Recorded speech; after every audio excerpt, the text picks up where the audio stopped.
माझ्या मावळ तालुक्यातले, मुळशी तालुक्यातले, बारामती तालुक्यातले, पुरंदर तालुक्यातले, राजगड तालुक्यातले, भोर तालुक्यातले, पुणे पिंपरी चिंचवडचे झाले ना चांगले. 5-10 वर्ष रस्त्याला काय होणार नाही असे टार रोड झालेत एकदम चकाचक.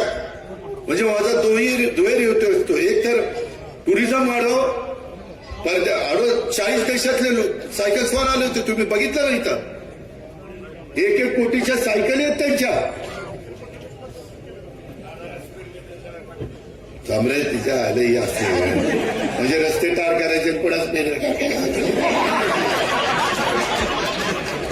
त्या रोडला जोडणारे इतर रस्ते त्याला स्पीड ब्रेकर करेल की तो तिकडून येताना मेन रोडला स्लो चालेल.